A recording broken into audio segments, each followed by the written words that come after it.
Hello, I'm Phil Dolman and welcome back to 2 Minute Tips. I've not done one of these for quite a while, but I thought it was about time we revived it. And I've had lots of people asking me things that could be covered in these 2 Minute Tips really well. In fact, this one is a request from Charles Mercer. Thank you very much, Charles. And if you have an idea for a tip that you'd like me to cover, as long as I can cover it in a couple of minutes or so, and it's not already been done in one of the other 21 at the moment other tips on YouTube, send it to me and I'll see if I can cover it.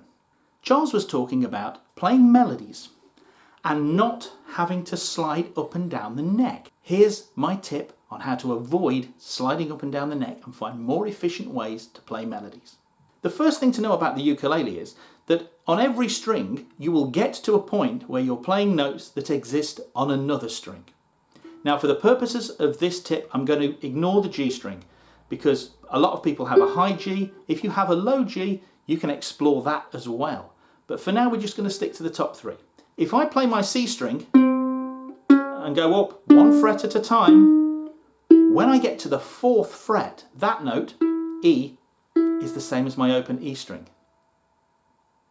When I go up my E string,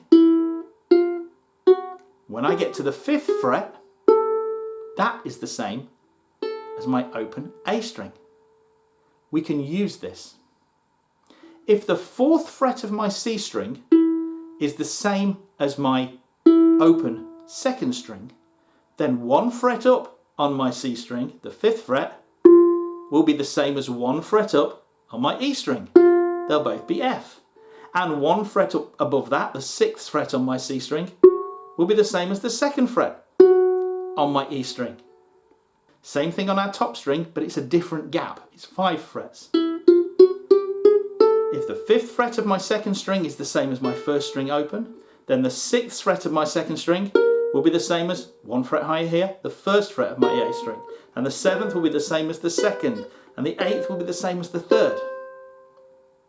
All we have to do is add on the appropriate number of frets, and we can find a note higher up the neck on a lower string. So here's our little musical pattern: A, B, C, D, E, F. Or open, 2, 3, 5, 7, 8. Now we don't want to have to do that. Let's make it better. Let's go 8, 7, 5. Now can we find the next note down C on this string? Well, it's 1, 2, 3 steps up from the open string.